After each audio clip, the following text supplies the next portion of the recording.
Welcome to another episode of the Caroline Glick Show. This is the new studio. I showed you a new studio, and in focus, here's another look from another angle, and this is for the conversations that we're having. So today, I'm going to renew my conversation with Amiad Cohen. He's the head of the Herut Center, and I met with him many months ago, to talk about the situation in Lebanon, where he served as a reserve major for many, many months. And then he was released and he went back to the Herut Center. And then he was called up again. And he was serving there during the major combat operations in Lebanon as well.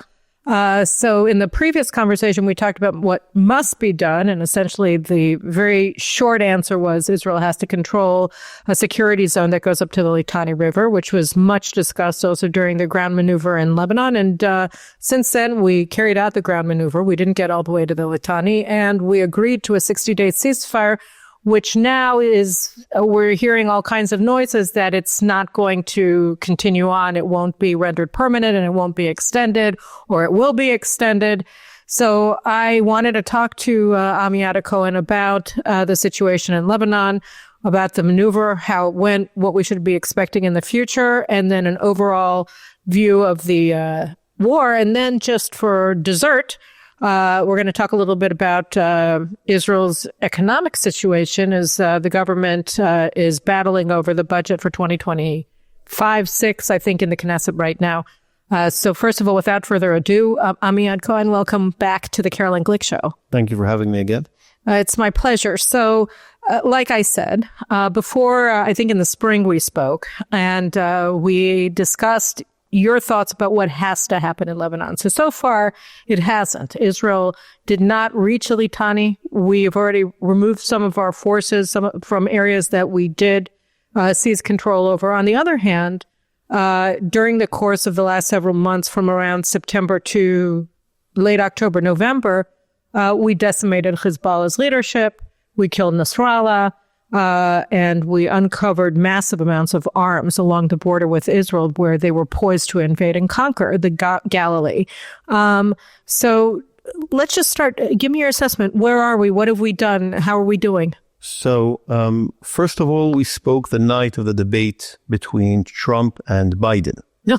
And many things happened since then and actually enabled Israel to change the situation in the Middle East. I think the picture is much more positive than you introduced now. We did get to the Litani, first of all. Needs to be said.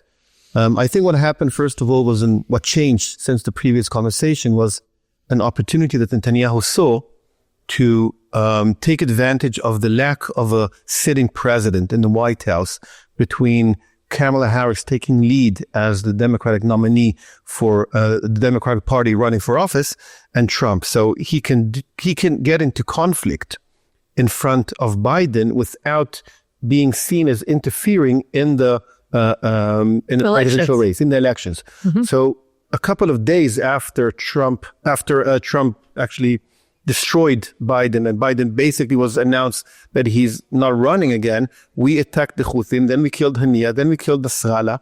Then we started all the offensive operations only after it was clear that Biden will not be the nominee and there's no interference in the elections. Okay. So we took the initiative. It was an opening window. Remember what we discussed the previous conversation, that Netanyahu is waiting to be over the elections, so to take the initiative. So it could be either Trump or Biden.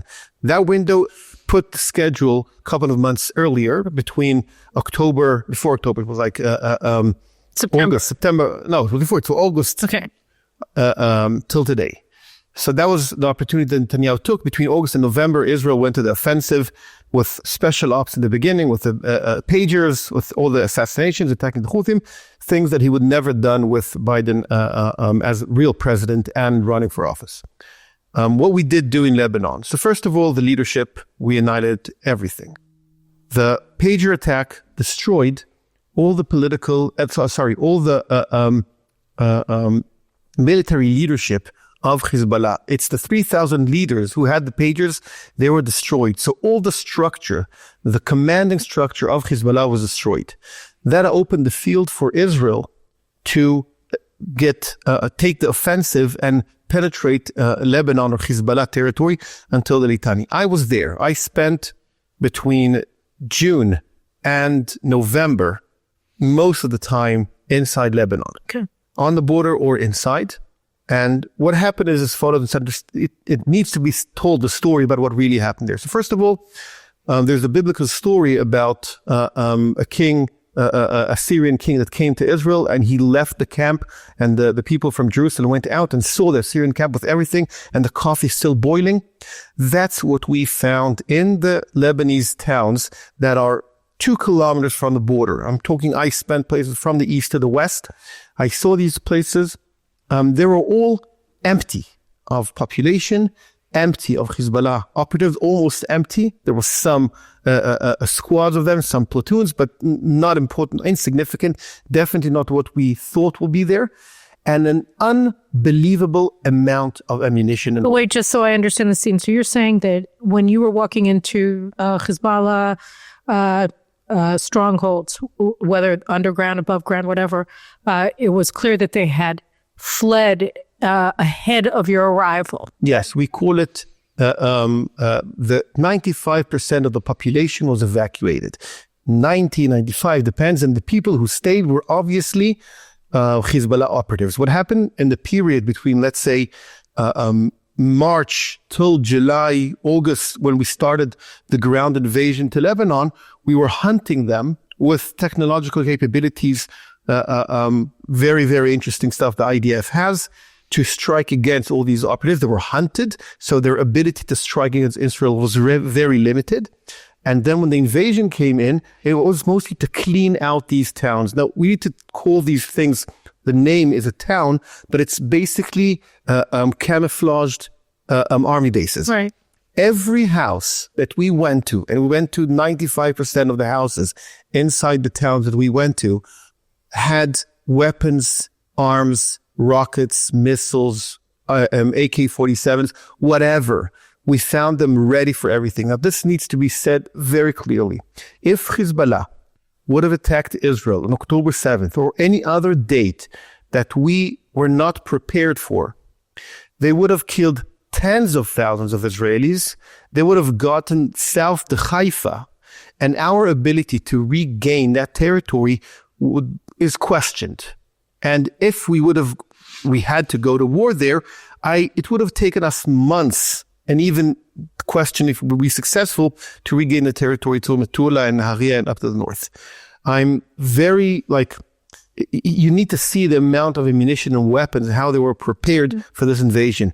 Hamas was a piece of cake compared to what Hezbollah prepared. Why do you think they didn't? I mean, that's the real question that everybody's asking. We've seen the footage of just obscene amounts of weapons that we got that were all perched on the border waiting to be used to slaughter Jews. Why didn't they do it? So I don't know the facts, but I know the stories and what's happening behind the scenes. There were several meetings in Iran, between Hamas and Hezbollah to prepare for an invasion against Israel. There was a grand plan. And Hamas broke the plan and started the invasion on their time, related to the other terror organizations. Now, there's a good reason for that, why Hamas wanted to do that. The Nova. So no, not the Nova. Hamas wanted to go rogue in the cabal of terror organizations. They want to prove their abilities compared to Hezbollah. That's the one thing. The second thing, they knew, and now we can talk about it, Israel's penetration intelligence-wise to Hezbollah. We knew when Nasrallah went to the bathroom. And that you can see that now. It's not something that I'm a secret that I'm saying. It's understanding what happened there. We knew everything inside Hezbollah. We still do. We did not operate in many ways. It's a different problem. But intelligence-wise, tactical knowledge about what's happening tactically inside Hezbollah, we knew everything. And the assumption is that if Hezbollah knew that Hamas is going to take the offensive in Gaza, we would have known about it. Because Hamastic terrorist lives on the Israeli border, and he's well aware of Israeli military and intelligence superiority. So he's very cautious about cell phones and things like that. They're very aware We call it bitchon meida, securing your data militarily. Hezbollah is less aware because they're very secure in Lebanon. They feel at home. By the way, Iran is less aware than Hezbollah. Do the math yourself. So if you understand that math, it's also that Israel was much more deterred by Hezbollah than we were by Hamas. We weren't concerned with Hamas, which was the real problem. That's why they were able to carry out a surprise attack, because we weren't paying attention to them. Whereas we always had our eyes on Hezbollah because they were considered the primary threat. So, right, Hezbollah was defined by the Prime Minister and the National Security Committee as the primary threat, as Iran, Hezbollah number 1 and 2, and Hamas was only number 3. But I think part of the reason we failed the intelligence rise to understand if they're going to attack is the assumption in the system, that's the conception, that they have no incentive to attack us. Now, that's total rubbish, but the military, we need to understand that the day of the attack, the division that was supposed to defend Israel from Hamas was on a day off. Right. The weekend out, they were like in Hadmama, they were shut down. Aside of a couple of hundred soldiers that were like there for like, to be like as a theater, not really ready for a war and an invasion. That was the state of mind of the IDF, October 7th, October 6th. So okay, going back to the north. So Hamas jumped the gun and they didn't coordinate their move with Hezbollah. Why didn't Hezbollah just attack us? I mean, they started shelling us on October 8th. Why didn't they invade on October 8th? We weren't ready on October 8th to ward off an attack. Yes, we were. So the numbers, they're not accurate, but they give a sense. We had October 6th, several hundred of soldiers defending the border between Israel and Lebanon. October 7th evening, we had tens of thousands of soldiers. Now, were they organized in the best way as October 10th and 11th? No, but there was enough soldiers up there to prevent. Now, to move the soldiers of the Radwan forces, the invasion, 10,000 soldiers that were supposed to invade Israel. Yes, on part of the Badr forces, but the main course unit that was supposed to invade Israel, it takes them a couple of days to organize and prepare the invasion. Even though they were located just meters from the border with all their gear? Meters. Their gear was there, the soldiers were not. Oh. So they have camps in the Baka and north of Litani. Right. And their plan was to trickle down through as civilians down to the towns, camouflage as civilians. Because they live there, right? I mean, some of them, no. So the units that live on the border are the local units, not the elite units. I see. Who have the bases up in the north. That's the Radwan forces. So their goal was to reorganize, penetrate as civilians to the border, get ready inside. They still do not have underground facilities as Hamas had. Because the terrain there is rocky, it's much more complicated to dig in. So they have some, let's say, bunkers. They're small ones or bigger ones, but it was not tunnels as the underground city we had in Gaza. So many of their ammunition bunkers were underground, but not all of them. So they had bags with their names. This is a soldier's bag with an RPG, with rockets, with bombs, with explosives. This is his AK-47 ready for invasion. That's the car with the rockets, everything ready for invasion. The soldiers were up north, and it takes time to put everyone together and drive them down. And the second we were aware of that ability, the Air Force, October 7th, the question where the Air Force was in the south, the answer is a lot of the Air Force was up in the north, preparing or trying to prepare and to prevent an invasion from the north, because if the Radwan forces were driving the roads to the south, we'd attack them there. So that's understanding what really happened there. I see. Okay. So we started first sending in commandos, and then we started sending in the ground forces in September. Right. So what were they doing? So first of all, is trying to understand what's happening inside these towns. Well, we found you get intelligence that in that house, there's a bunker of ammunition. Then you surround the house with different houses. You take them over to defend the house. That's the target house. And in every house you penetrate, you found much more ammunition than you were supposed to find in the house that was targeted by the intelligence as the bunker. Every house that we went through, almost every house that we went through, was basically an ammunition warehouse.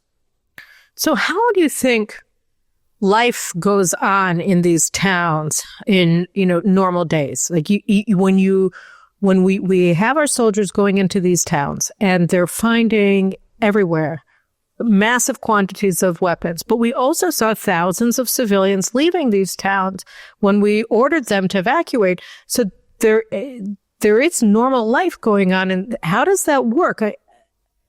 I mean, you look at the clutter of a normal family home. I mean, this morning I needed an iron and it was hidden behind there and there's no place to put it because of clutter. But here you're talking about families that are living not only with their own personal clutter, but with RPGs and right. How does that work? They had beautiful houses. That's past. Right. Beautiful houses. There's territory in like the land there. The landscape's beautiful. It's gorgeous. Nice houses. Beautiful places that were wealthy compared to the cost of living was very cheap there. Either way, there was a room in every house or a shelter or an underground bunker that had ammunition. Just one room. It wasn't. The rest was a normal place. They had in the garage. They had the car with the rockets. That depends on the house, but every house had a small closet with ammunition and weapons. So if you imagine, it was like the small neighborhood was that platoon or company. That in every house, one of the small squads was putting its ammunition and stuff. And the day that they got the order to invade Israel, they went to that neighborhood of civilians, camouflaged now they're really towns with civilians. But all these civilians, they hid under their town an army base. Right. Now today, what the IDF did is every house that was an army base, that actually practiced as an army base and hid ammunition and weapons, was destroyed. Right. So 95% of the houses in the towns on the border, you can see little satellites, are gone. Right. What about all of the landscaping? I mean, they built, they were camouflaging also all of their positions with forests, with trees. And of course, during the year leading up to the ground maneuver in Lebanon, they were altering our landscape by attacking all of our forests, among other things. So what about that? If they rebuild, do they still have the forests that they can hide behind? Or yes. So what happened is the first day of the Second Lebanese War in 2006, they had warehouses where they stored their rockets. Israel had the intelligence where they are, and 85% of the long and medium range rockets were destroyed on the first day of the Lebanese War, the second one. In 2006. In 2006. What the lesson Hezbollah learned from that attack is we need to diversify and put many silos of 100 rockets, not 10,000 in one place, 100 rockets in a silo under trees. And the Lebanese terrain, again, is very, very covered with forests. It's foresty. And every place they dug a hole that's like 2 meters on 2 meters on 2 meters square. There was kaveret. How do you say kaveret? There was what? Kaveret. They're beehives. Beehives of that is filled with rockets. And the mechanical, you put it up, it's already pinpoint towards the specific town. You put a timer, and after half an hour, 45 minutes, all these rockets are ignited, and it's a disposable silo. So there's hundreds and thousands of these silos all around southern Lebanon, inside the Litani, across the territory. Now, Israel, during the war, learned where they are, and with very sophisticated technological capabilities, they found them, and everyone needed an Mk-82, which is the Mark 82 bomb from an airplane, to destroy it on a pinpoint 12 digits GPS point. Now that's very complicated. It's very expensive. Right. Now the fact that Biden didn't give us weapons actually prevented us from attacking and destroying all of these rocket silos. So how could we go into a ceasefire with them still in place? So what Golani is still doing today, that's why we got to the Litani River, we cleaned by foot, because even with all the airstrikes, you miss by 50 centimeters, by 2 feet, nothing happened to the silo because it's all concrete. So it's very complicated. We need to go square meter by square meter all across Lebanon to clean it up, not only south of the Litani, but even north of the Litani where the long-range missiles are. We're not doing it today. The deal that Israel signed with, let's say, America and Lebanon in some ways was that the Lebanese army is supposed to do that is overseen by an American general. Will that happen? I doubt it. In the meantime, the IDF is doing as much as possible in the areas that are between 5 to 10 kilometers from the border till today. We withdrew already from the western part. I saw that yesterday. Yes, Anakua withdrew. El Khiyam were still there. Hamamis, small places, but strategically it seems the IDF is withdrawing. One of the reasons why Israel is doing it, and this is something that I don't know as a fact, but you can understand that from what's happening, the leadership of the IDF does not want to hold territory inside Lebanon. We had a conversation about this on the phone last week or something, and I talk a little bit about, the disparity between what has to happen and what the leadership of the IDF is willing to do. Leadership of the IDF, I mean the chief of staff, Herut, and the commanding officer of the Northern Command. The Northern Command. Ori Gordon. First of all, they're both friends for 30, 40 years. They worked together from Sayeret Matkal. Sayeret Matkal is the Israeli Green Berets. They are special ops. Special ops do not understand ground troops, infantry, how to win a war. They're thinking in special ops. That's the important basis. Now, the second thing is, we discussed that in the previous conversation we had, I think, about the moral challenge to occupy territory as an army, because they see what they think politically is wrong in Judea and Samaria, what they think in many places that historically the IDF had a challenge to hold territory with civilians. That's the problem we have in Gaza. We're going back and forth into Jabalia, into Nutzirat. We're not holding a territory that is clean from civilians, because that was an army base. Until we negotiate the hostages, until we find a solution, we can hold territory against the enemy's will. We need to do the same thing in Lebanon. The IDF leadership does not think like that. It's only the leadership and not the troops and the commanding division officers and others. It's important to understand, because if you want a real clear victory in a ground invasion Lebanon, you need to at least leverage your success in holding territory. It's the same thing in Gaza. I mean, that's why we're still in this situation in Gaza. Same problem, the same chief of staff. Now, Prime Minister Netanyahu trying to push the IDF to get there and hold territory, and they're not doing it. And at the end, the marginal effect of moving slowly, a kilometer a week, kilometer every second week in the north is not a good impact. It's not worth the effort, and while we get rockets. So the leverage of the IDF, if you remember Clausewitz, that the military effect needs to lead to diplomatic negotiation, to have some asset. They did not give him enough assets to renegotiate. So what we took, the 2 kilometers, there's no marginal effect of the 3rd kilometer or the 4th one. If you're not going to get to 10, 15 kilometers inside, it doesn't matter. So the negotiation to go to at least until Trump gets to the White House, in the interim period, it makes sense to have some kind of a deal. In the meantime, will we return to Lebanon in the spring? Might be. When Trump comes in office, all the hearings, Senate, we have a defense minister, the Americans have a defense minister and others. Then will we continue the war? It's possible. I think it's probable even that it's going to happen. But I mean, if you're looking at this as somebody who has evacuated from Kiryat Shmona, and you've been sitting in Tel Aviv somewhere since October 8th or 9th, how can you go back home under the circumstances? What you're describing is an incomplete admission. And I saw this morning, and I just wanted to spit. It irritated me to no end that you have this American general, and his name is Jeffers, and he's overseeing this group of Lebanese armed forces soldiers who are showing him these very long rockets that they claim that they've seized control over, and therefore everything's fine. And it was so obviously, just this staged thing, right? Oh, we just have these, and oh, good work. Let's continue to give money. They just diverted $95 million in military assistance from Egypt to the Lebanese armed forces from these jokers who are controlled by Hezbollah. And I'm looking at this and I'm thinking, what are we supposed to do with this? The Americans are saying, oh, great, the Lebanese armed forces are doing this. And when everybody knows that this is just a joke, I live in Kiryat Shmona. I want to go home, but under the circumstances, when people are playing kabuki theater in my backyard, what am I supposed to think? So you're right. People are not coming back.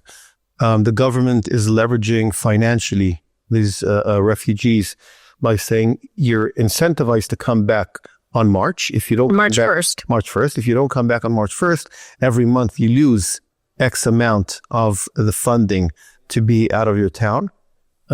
So they're forcing them to come back. I understand them for not coming back. Now, to be honest, there's no ground invasion threat today. Okay. The IDF is dramatically in a different amount of soldiers protecting the border. The real threat is for long-range missiles today. That's Haifa and other places. Tel Aviv. In Tel Aviv, obviously. But to be honest, the ground invasion threat of Hezbollah against the towns up in northern Lebanon today doesn't exist anymore. Oh, okay. There's no Lebanese today. It might change in a couple of months from now, a couple of years from now. It will definitely change unless we verify there's no Hezbollah in the next couple of years. To destroy Hezbollah totally needs to be the goal of Israel and IDF. With Trump, it's possible. In this interim period, I think, Kiryat Shmona people, you should trust not the IDF or the Israeli government, but the fact that there's no Hezbollah today there. There will be no ground invasions as a strategy by Hezbollah. The IDF has enough soldiers there, but what we will do in the next couple of months and years will influence dramatically Hezbollah's ability to rebuild its forces, which it is already trying to do and starting to do, get supplies from Iran to towards Hezbollah to rearm it. Okay, now let's take a little bit of a wider view. So first, before I go to Gaza, I want to go to Syria. I heard a report a couple of days ago that actually there's now fighting between the ISIS people who have taken over Syria and Hezbollah. So, I mean, they all want to kill the Jews, but to the extent that they're killing one another, that's not a bad thing. Right. And it's certainly, on the face of things, is very detrimental to Hezbollah that you have this Sunni jihadist force in control of Syria. How does Syria impact the kind of strategic thinking that we have to do about Lebanon? So, Assad supported Hezbollah. Remember, Hezbollah forces supported Assad when he had to fight against the rebels in 2008, 9/11, 12.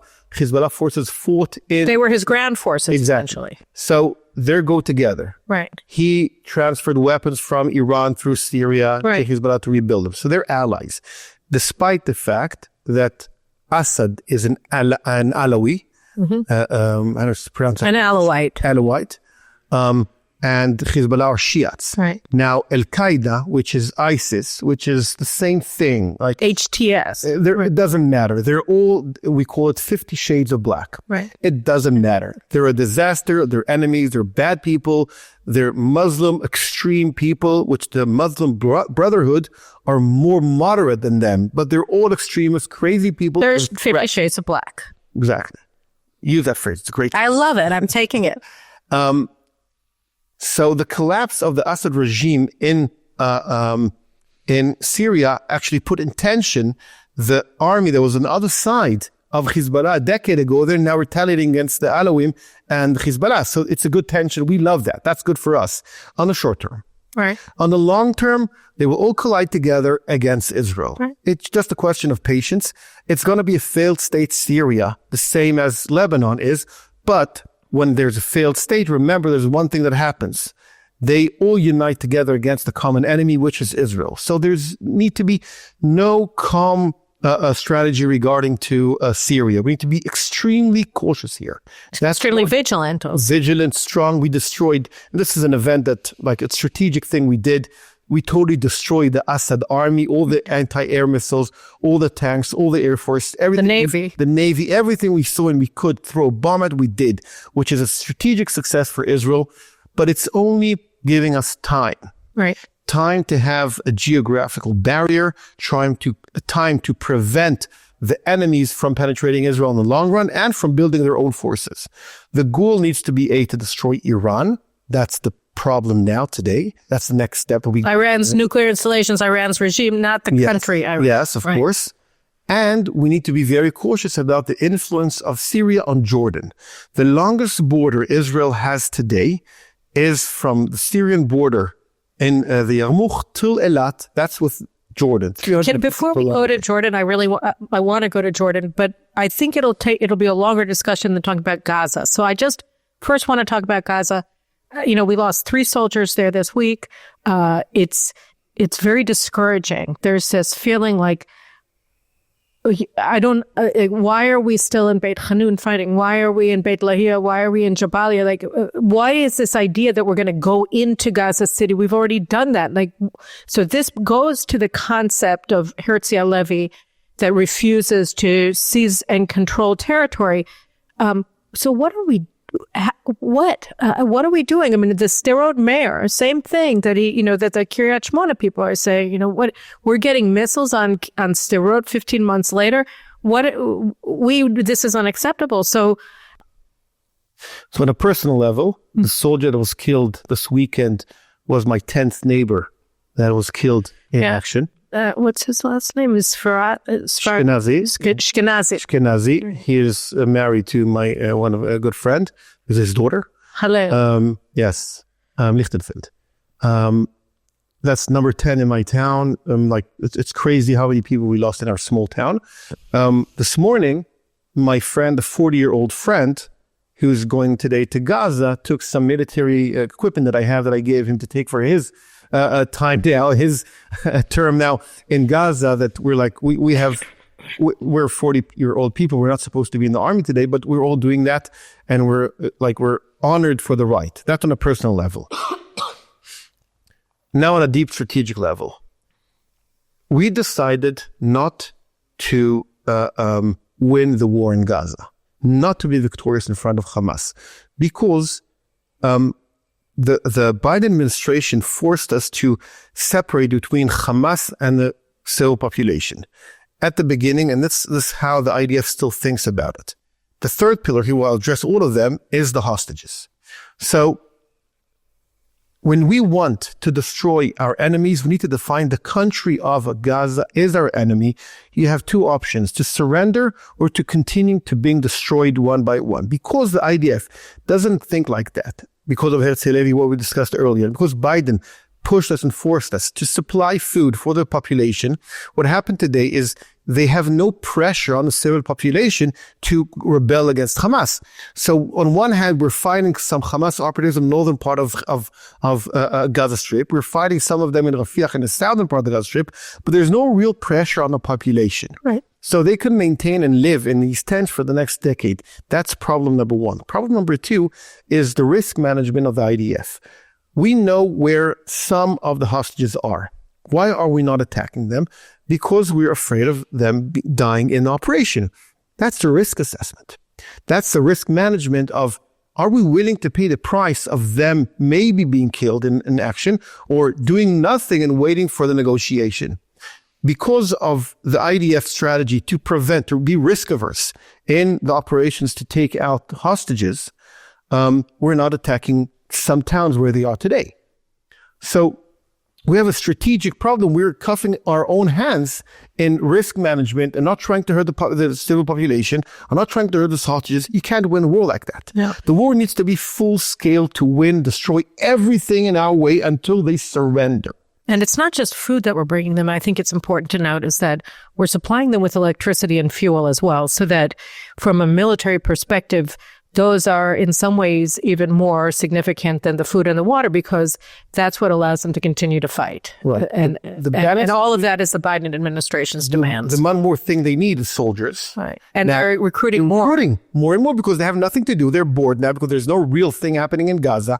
They're bored. The only place who can pay money, cash money, is Hamas, because they steal, they hijack all the supplies we give them. They turn that to funds. So at this point, I would say, just to make it in the interest of brevity, I mean, so everything, whether it's in Lebanon or in Gaza, the entire war effort and everything that we have accomplished on the ground is being stymied and undermined because of the of the mindset of the chief of staff of the IDF, Herut Halevi. It's not only him, it's the elite intellectuals in Israel, the academia, the media, the many other elite intellectuals who are morally opposed to victory. And that is the core issue here. When we define victory, we want the other side to lose. Right. And losing a war means horrible things. Don't start one if you don't want to lose a war. Now, yes, it's horrible. The alternative is worse. We are now entering a war of attrition inside the Gaza Strip, and we are not good at wars of attrition. The world does not know how to manage morally the debates that are coming out of war of attrition on a long-term period.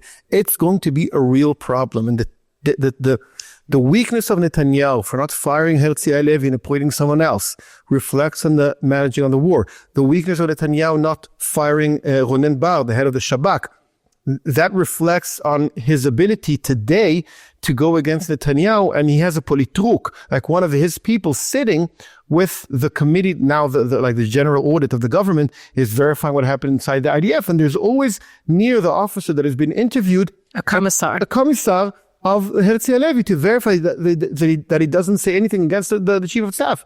It's crazy, the situation today in the IDF. As everyone knows, Israel is an air force that owns an army that owns the country. And the Air Force itself is owned by the Pentagon. So it's a problematic issue. Netanyahu needs a lot of, let's say, support from the Trump administration and from the Israeli people. Right. We need to support him to like eat the spinach, came to power, fire Herut Halevi. He did that to Gallant, thank God. Gallant was part of the guild, like the military guild that didn't want to win because they're calculating how it's going to look like in the future, and many, let's say, intellectual, ideological perspectives on how they think about war and the part that are special ops. It all comes together to the lack of willingness to fight till the end. So, Jordan. This is another phrase you need to start using. The last king of Jordan. Yeah. King Abdallah II is the last. Abdallah II is the last king of Jordan. Right. Now, when it's going to happen? 5 years, 10 years, 15 years? Why is it going to happen? Why is it going to happen? The Sykes-Picot agreements from 1917 took a Saudi king, prince, and brought him from Saudi. The Hashemites, yes, the Hashemi king brought him to Jordan to rule a land that is not his. The population today in Jordan is 80% Palestinians and Arabs, local. 20% are part of the Hashemite family and regime who run the place. It's a tribe. It's a Bedouin tribe from Arabia. From Saudi Arabia. So they run a majority of 80% of population that in the past 50 years slowly, gradually became more and more extreme religiously with the Muslim Brotherhood. So there's a strong Muslim Brotherhood core inside Jordan, a small minority that is running the country that is funded heavily, we call it life support, by America and Israel. They're politically trying to maneuver. They have a very strong mukhabarat. Mukhabarat is like internal intelligence. It's like their KGB. Their KGB. They're running the place with a strong KGB under civilians. The collapse of Syria will incentivize the Muslim Brotherhood inside Jordan to go against the government again. And it's not just that. There are linkages. I talked about this a few weeks ago after the fall of Assad with David Wormser, where, we were discussing the fact that Al-Qaeda in Iraq, which is the precursor of this HTS group, and they're all the same people, it had been led by Abu Musab Zarqawi, who is Jordanian from Zarqa in northern Jordan. So that there are a lot of Jordanians who are part of the whole HTS thing, and they don't see the border between Jordan and Syria as an actual thing. They don't define themselves as Jordanians. Right. That the individual definition, you call yourself Israeli as a citizen of Israel, an American is a citizen of America, and a Polish guy is a citizen of Poland. The Arabs, the Muslims, start with their religion, Shia, then they go to the tribe. And if they have some national identity, it's very low in the priority identity list. So they're not Jordanians. They're Palestinians who are El-Matsri from Egypt. It doesn't mean much. It's mostly the Sunni Shiite war that is a religious, very important war. There's a lot of tribal wars, and there's obviously a humankind, there's a war for power and control. So at the end, that will turn into rebellion against the king, who was already weak, and he will be much weaker in the next couple of years. Depends on what's happening in Syria. Now, it's strategic for the Middle East for several reasons. Israel is going to sign, in my understanding, in the next couple of months, some kind of agreement with Saudi Arabia. I don't think it will be a peace deal, but it will be some kind of normalization, bilateral agreements that can trade and have some tourism between both countries. It's a good beginning. The significant part of it is train routes from India through Saudi Arabia, through Jordan to Israel. Right. The collapse of Jordan is the tipping point of this entire thing. Because the train rails, Israel is already building train rails from Haifa port to Jordan. Then it's like there's 4 kilometers that now were approved to build that part to the border, to be continued by the Hijazi train. And now the Hashemite, the Saudis and Jordanians want to build that. If Jordan collapses, the entire structure falls. Right. We need to rethink about that. By the way, the most jeopardizing thing we can do for that stable structure now is a Palestinian state. Right. But even before we go through that, I mean, obviously there's an alternate route, which would be from Saudi to Israel through the Red Sea. And then they could just have the train link going from Eilat to the port of Ashdod rather than using Haifa. I mean, there are other, or the port of Eilat could be expanded, although that's the Red Sea. I mean, you could do it to the port of Ashdod. Solutions, they're much longer, more expensive. They're trade-offs. In the meantime, when we look at Jordan, we think of Jordan as a stable country too. And it's not. And it's not. It's stable until it's gone. Exactly. Just like Assad. Exactly. You know that no one thought Assad will go that fast. Revolutions happen unexpectedly, and we cannot be prepared. Now, if we say the collapse of Jordan is just a matter of time, how do we prepare for this inevitable outcoming? Because it's not just, and you're right about the Palestinian state, obviously in Judea and Samaria, and I'll let you expand on that in a second. But Israelis for many years rightly have said, why are we talking about a Palestinian state west of the Jordan River when you have the largest concentration of people who refer to themselves as Palestinians on the eastern side of the Jordan River? But when you're looking at a population that itself is jihadist, why do they care? I mean, like, okay, we've convinced ourselves. I'm totally convinced that Jordan is Palestine. But who cares what I think, right? I mean, so bring that into what you're about to say. So the first, I wanted to start that if there is some conversations about the PLO turning, the PA turning into a Palestinian state that is connected to Jordan, it will incentivize people to flee from Jordan towards Israel on one hand, and it will incentivize the people inside Jordan for their success of military assault on the West to get a country inside Judea and Samaria. Now remember, 70% of the Palestinians in Judea and Samaria support Hamas. So the calculation will be, remember, that we attacked in Gaza and we got a state. That means, that invaded our works. It worked. We got a state thanks to the military attack. That will incentivize the Palestinians inside Jordan to attack their king and get their country and build their new kingdom with Judea and Samaria and with Jordan. The solution is, there was no option of a Palestinian state in Judea and Samaria, definitely not with a direct connection, border connection with Jordan. That needs to be clear off the table totally by America and Israel. There's no option like that. The second thing we need to do today is to annex Jordan River, the Jordan Valley by Israel, and to build a very big fence on that border today. Saying that, we saw what the fence was worth on the Gaza. It's a specific kind of fence. They did many mistakes on building. You're right that a fence is not enough. My next sentence was, the main issue now in Israel is how to rebuild the IDF. Thank God I have the ability to be part of this conversation in many places. And who is the enemy? So you build a force now. So we're not ready to fight in Gaza. We were much better in Lebanon because the real goal of building the IDF was in Lebanon. In the Air Force and intelligence, the ground troops were mediocre there too. How to rebuild, and what's the enemy that we're preparing for? The answer is we need to prepare for real guerrilla attacks from Jordan. That's one thing. We need to be ready as an army and to invade there in the event of a real invasion. But the second thing we need to prepare, and this is going to the next step, is Egypt. Right. because the common denominator between all these conversations that we had now is the Muslim Brotherhood. Right. They are the enemy. There's one country from India to Morocco that the Muslim Brotherhood can run for office and in the parliament. Israel. They run Qatar. In Turkey, that Erdogan is the Muslim Brotherhood friend, but there's a deep separation between church and state in Turkey today, thanks to Kemal Atatürk. The rest of the countries, they had to force illegalization of the Muslim Brotherhood in the Muslim countries. If you ask MBS or MBZ who's the number one threat, it's the Muslim Brotherhood. And that's the moderate kind of Al-Qaeda, ISIS, and the other 50 Shades of Black. Well, it's not, I mean, what it is, it's the mothership that they all emanate from. So the Muslim Brotherhood is the creed that they share of Islamic imperialism and supremacy. And then they implement that creed through their terror armies. And so it's not, the moderation here is quantitative, for lack of a better term that comes to mind, than qualitative. I mean, they all share the same creed. They agree with the jihad idea, but the Brotherhood propagate the jihad idea in the Muslim Brotherhood. The disagreement between them is the time. Okay.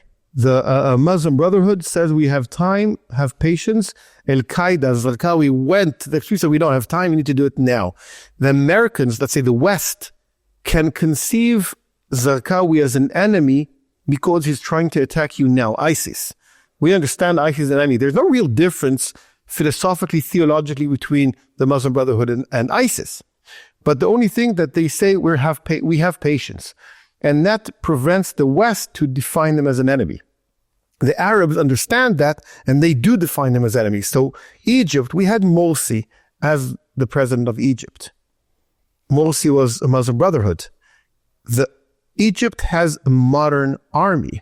They have the only foreign Abram tank factory in the world that is outside of America. Right. And the Americans just agreed to provide them with U.S.-made Abrams at an enormous quantity. 60 tunnels under the Suez Canal that are ready for a ground invasion to the Sinai Peninsula towards Israel. It's 200 kilometers.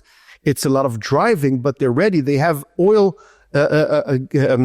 warehouses. It's energy silos for them to use, and they also put together berms to defend tanks from and line the path to invasion of Israel in the center of the Sinai Peninsula is what came out this week. Right. So going back to the question of Jordan, we need to think again about Jordan and Egypt to rebuild the army towards these challenges, to prevent an uprising in Judea and Samaria by stopping any imagination of any sovereignty of a country inside Judea and Samaria by any Palestinian authority. Local government might be as a local management, because any Palestinian country that will have sovereignty or monopoly and usage of power in their territory, there will be a terrorist state owned by Hamas and the 50 Shades of Black. It doesn't matter what the name is. So really the thing here, I think, when you talk about a reconceptualization, what we're talking about, I mean, I was talking about this with my husband just the other day when we were talking about the intelligence corps. And, we have all of these departments in intelligence. It's the terror department, the Egypt department, the Jordan department, the Palestinian department, the Lebanon department, whatever. And that all, it's all geographical disparate distinctions that, as we've just been discussing, are becoming less and less meaningful, because what we're facing is transborder threat of a creed, that we are in a religious war, that the people who are, as God willing, the threat of the Shiite axis of Iran diminishes and is defeated in this war, with action against the Iranian regime, action against their nuclear installations coming up, hopefully in the next several weeks and months. We're looking at the rise, its replacement in a way, by the Muslim Brotherhood, and they fight across Israel's frontiers. Obviously, we saw in New Orleans in the United States and throughout the world, as we saw in Germany, and we see everywhere else. So that you have to completely reconceptualize your idea of national security and your idea of how to fight enemies and who your enemies are. Right. So because I don't want our listeners and viewers To just go, to go exactly. So the answer is actually to start thinking like the Muslim Brotherhood. And it goes to a place, we had a conference now with Douglas Murray and Ben Shapiro. I highly recommend watching some of the conference online. And we minted a coin for the conference that tried to bring a new vision of how we think about national security in Israel. And on the bottom end of the coin, you have it. I have it here. Print, show and tell. It's based on a historical coin of Judea Capta. That was The Roman coin. The Roman coin when the Romans took over the state of Israel in 2,000 years ago, almost in 70 EC. They had a coin with a woman here that is bowed down and a Roman soldier here standing up and very proud about what he's doing. And it was written here above, Judea Capta. Judea is captured. Right. After that, when the establishment of the State of Israel and the Balfour Declaration, there were two coins minted based on that concept, and with Judea Liberata. And we wrote down here, Pax Israeliana. The concept of the Israeli peace in the Middle East, it's a historical period that we need to be not an empire, but ruling the Middle East with our military power. And this is a great opportunity for Israel. If we imagine bigger than only surviving in this crazy neighborhood. Now think about us as a dominant power in the Middle East, verifying that not only we have support and peace, but we are running this area. We verify that there's no ammunition inside Lebanon today. We verify that in Syria, there's some kind of order that we can prevent from being rearmed. Today, the border between Iraq and Syria is run by America. Now, imagine the ability of Israel to have some kind of influence in that, and thinking that broader, that way, worldwide. Thinking about maybe the Sinai Peninsula in some ways, we may decide that if the Egyptians are threatening us, we need to think much bigger. Think about Trump talking today about Greenland. Right. He understands the threat of the Panama Canal. He understands the threat of Russia. He understands how China is taking off the North Pole. We don't need to think about the North Pole, but we definitely need to think how to prevent our enemies to rebuild their armies. Think about the eastern part of Jordan. Many places that we can take, I'm not talking about only military power, but yes, starting to have strong soft power and military power to prevent our enemies from rebuilding, to therefore we have assets all around. We need to verify that there's some strong military power deterring our enemies from rebuilding and ever even imagining to reattack Israel. And I think there's an opening now because of what we definitely did to Hezbollah. We didn't finish the job yet, but we should finish, and we can go a step further. And also Gaza. We have to seize complete control over Gaza. Right, and to verify what we see with the civilians there, to offer them to immigrate out. And if you want to stay, it's okay, but there will be no Palestinian monopoly on power in the Gaza Strip. There will be chaos for the next 10 years because there's nothing to build. It's all rubble now. Only you have to pay the price for your actions. And then the people in Jordan might be deterred not to start any war with Israel. And in the meantime, we're building a very secure, fortified border. Yes. All right. So all of that costs money. Right. And this is the last part we want to talk about, which is the economy. So you start. Wars are a good opportunity for making deep reforms in Israel. The Israeli economy is a socialist one. The only success story of Israel is a startup nation that is the only unregulated section of the Israeli economy, which today provides 50% of investment. Of investments, more than 50% of the investments, but export 50% of the Israeli export. It's a significant part. It's the locomotive of the Israeli economy. Okay. But only because it's unregulated, and it reflects on the other 50% of the economy that actually provides nothing with a crazy amount of people. The war was an unbelievable opportunity to make a real change in Israel. It's a change in reforming the structure of the government, reforming the market, changing taxes. Many, many issues could have been been addressed during the war. Unfortunately, Bezalel Smotrich did not leverage the war. Finance minister. The finance minister, Bezalel Smotrich, did not take advantage of the war to make deep reforms. The first I gave a speech in one of the conferences trying to argue what was the speech that Netanyahu or Bezalel Smotrich should have been given on the first or second week of the war. The first argument is stop spending. Nothing that doesn't go either to the soldier or to enable the market to reopen the day after the war and be explosion of growth here in Israel. These are the only things we spend money on. But our markets have done pretty well. I mean, the thing that was so amazing about how we've operated during the war is that after the first month or two of total shock and slowdown, economic activity was restored in this country. So there isn't a sense that we've gone through a major economic shock. Now we're getting a lot of price rises at the beginning of 2025, but it's related. Inflation is the outcome of money. We sold billions, hundreds of billions of bonds. We inflated the economy with putting free currency into the market, with paying all the refugees and paying all the soldiers. We injected tons of money inside the market. Now, that will create inflation, obviously, but the aftershock of the war, we need to resettle. Now, the shekel is actually appreciating against the dollar. I mean, so it's not that the shekel is becoming worthless. It's becoming more worth. It's worth more. Right. Wait for the Trump. Now, there are two arguments here. You say we're stable enough. Debt, GDP, we rose from 60% to 70 towards the 80. We will need to invest tons of money in the next 5 years to rebuild the IDF. We didn't finish our spending, and the political structure is still stable because of the war.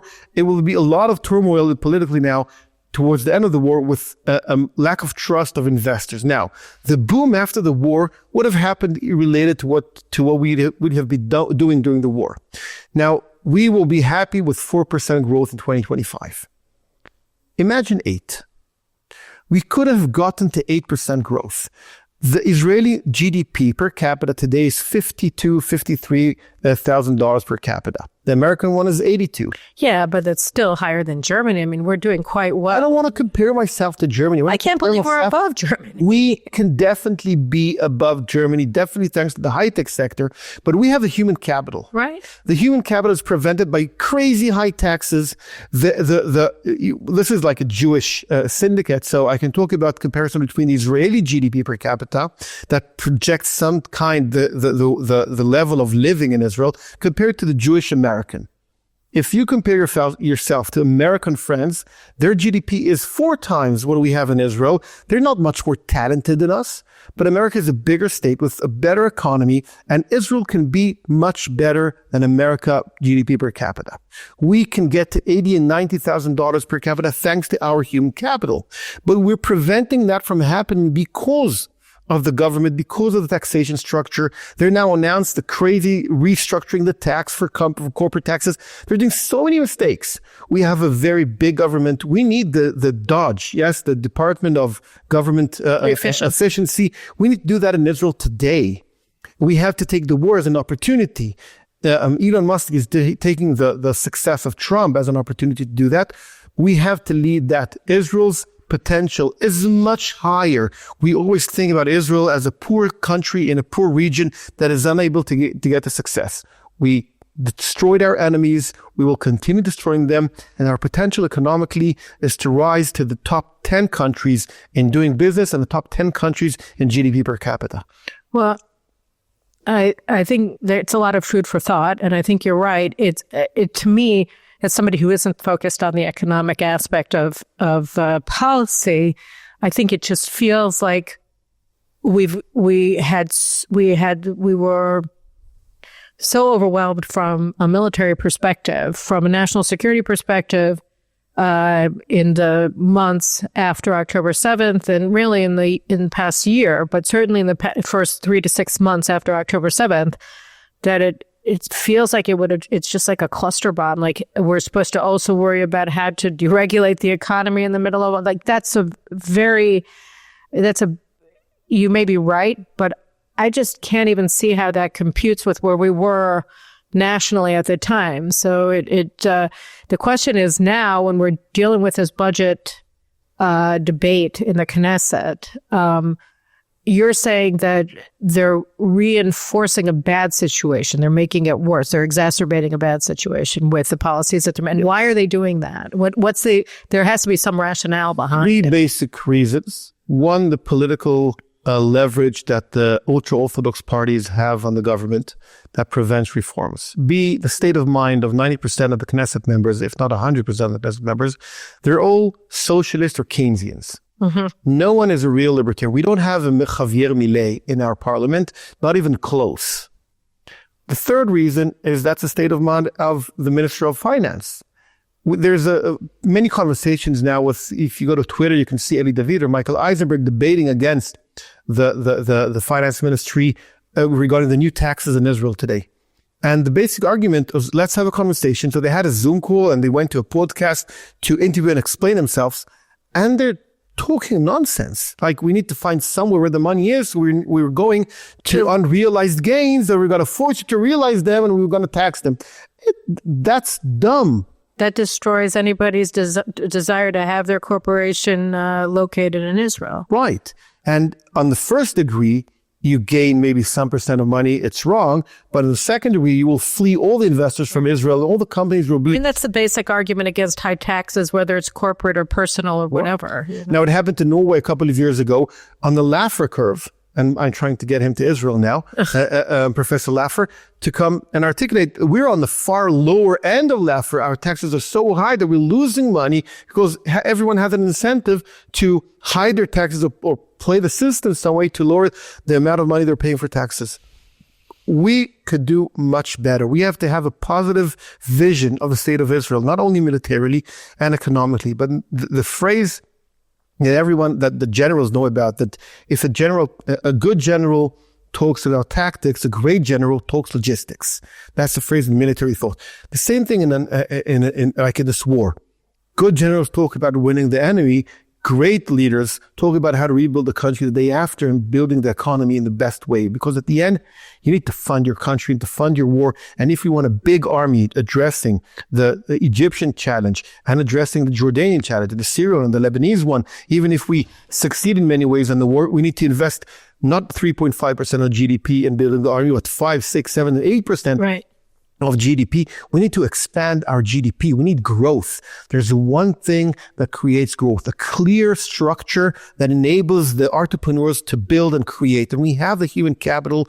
We have to enable them to create more and more growth in the state of Israel. Well, I mean, this is, as I assumed, it's been a riveting conversation. I think what you provide here is a very sober-minded analysis of what we've accomplished, what we've yet to accomplish on a tactical level, and to a degree on the strategic level in Lebanon and Gaza and Syria, where it's all been strategic, not tactical at all, I would argue. But and also, you know, where the gains are and why it is that, despite all of the drawbacks that we're facing, largely, I argue, because of Herut Levy and the whole surrounding ecosystem, as people like to say these days, that enables a man who is such a failure like he is to remain the chief of staff of the IDF throughout this war, and directly hindering what we have to do.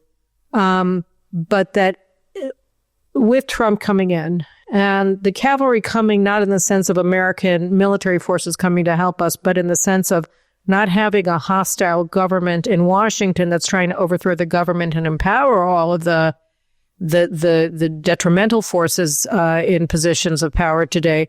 The fact that we've reached this point and Trump is coming in, and we have the inspiration of people like Milei and of Elon Musk, should be guiding us in thinking big.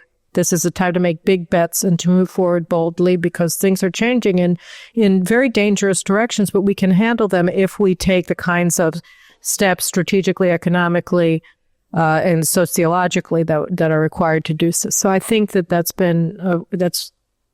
very ennobling in a way and empowering. So I appreciate very much you coming. And thank you for having me. And as always, last time it was awesome. This time it's great. So I'm going to have you back again. What can I say, you know? All right, well, take care. And guys, we'll see you later this week. Have a great day. Thank you very much.